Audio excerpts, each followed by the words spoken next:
Siet for Des Donovan.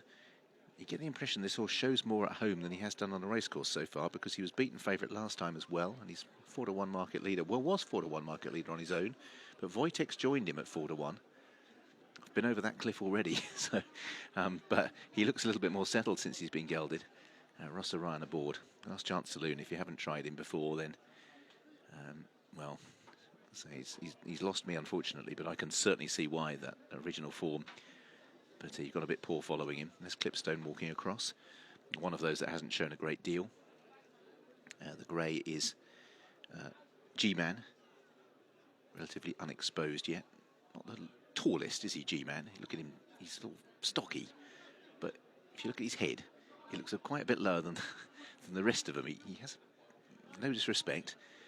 When everyone says that, you know you're going to disrespect them. But he looks more like a pony from that head.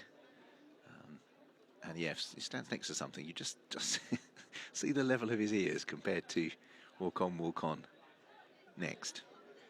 It's bizarre because he's by Advertise, and Advertise has two of the most striking horses I've seen this season. The one that won the sales race at Doncaster, I think it was, Calendar Girl. A beautiful looking horse. And you could make at least 3 G-Mans out of a Calendar Girl. So there's Adman, Isabel Chalmers, just ridden the 2 race victories. Backing away one of the Millman horses at White Island, who's shown steady progression, but that second last time just gave the handicapper the chance to give him a few more pounds than he would have had. Philly Foden got underway pretty early on in the season, yet to taste the success. Alice Haynes been quiet by her standards for this season. Saddle adjustments or girth adjustments going on. Well, actually, no, it's probably just Brighton's just got down to the start, actually. Been led for the majority. She's pretty speedy when she points back in the right direction, but a bit disconcerting that on her 8th racecourse start she's still being led to post. So Brightling G-Man, Wojtek in the background, Clipstone. Haven't mentioned Mad Unicorn, who hasn't lived up to expectations in the background in the King Power colours. King Power would not have too many horses rated 48. So Brightling's made it to the start okay. G-Man, Wojtek, Philly Foden away to the left-hand side. Clipstone as well. Mad Unicorn, walk on in the noseband, the grey G-Man. And Breitling looks like being the first into the stalls as well. Breitling is the first in the red and yellow colours, going into stall number 5. Philly Foden next. Eclipser just getting a little bit on edge. Philly Foden moves in to join Breitling. G-Man is next.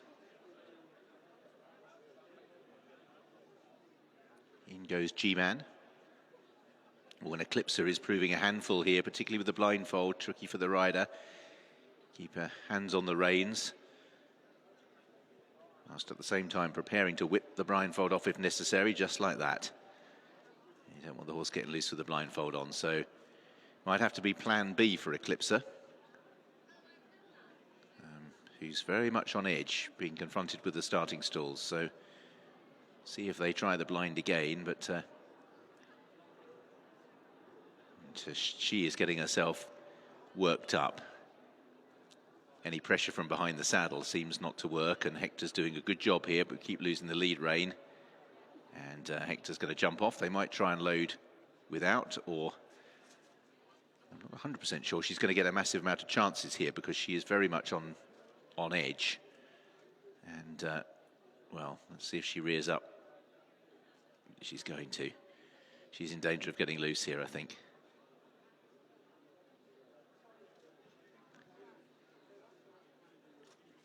I think we're running out of options for Eclipser. Valiantly persisting the handler, but I sense that the starter is very close to suggesting that they take her away. A reminder, if that is the case, not to preempt anything, but yeah, I think the starter's lost his patience here. So if that is the case, no, we're going to have one more go. If that is the case, then you get a refund for Eclipser, and there will be a Rule 4 announcement about any deductions. Hector Crouch is going to have another go. See if that works. Slightly resigned look to Hector's face here, and we're going to have the blindfold on again. Been very, very charitable with a number of goes, given we've already got horses in here. And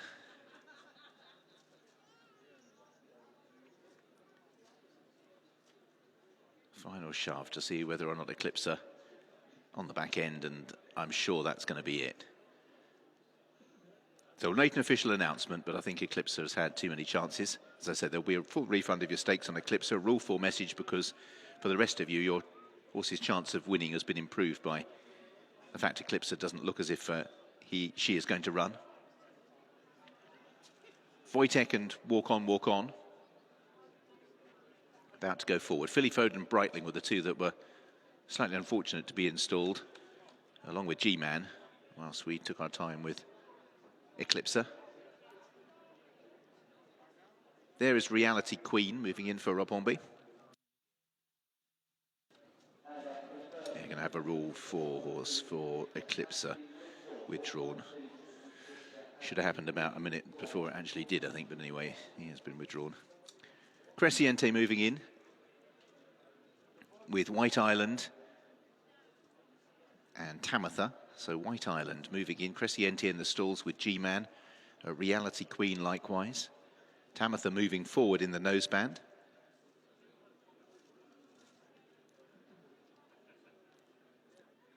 Next up, Clipstone and Mad Unicorn, which leaves us with Red Snapper, Adman going forward as well. And I think there's one more behind Red Snapper, who is about to move in. In fact, that could be it. They're off and racing.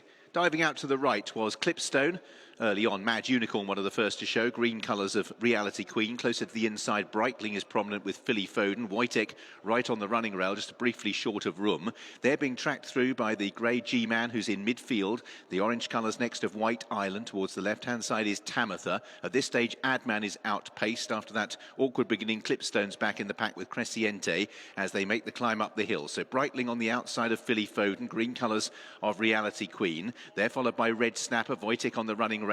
Walk on, Red Cap, then Mad Unicorn and the orange colours of White Island.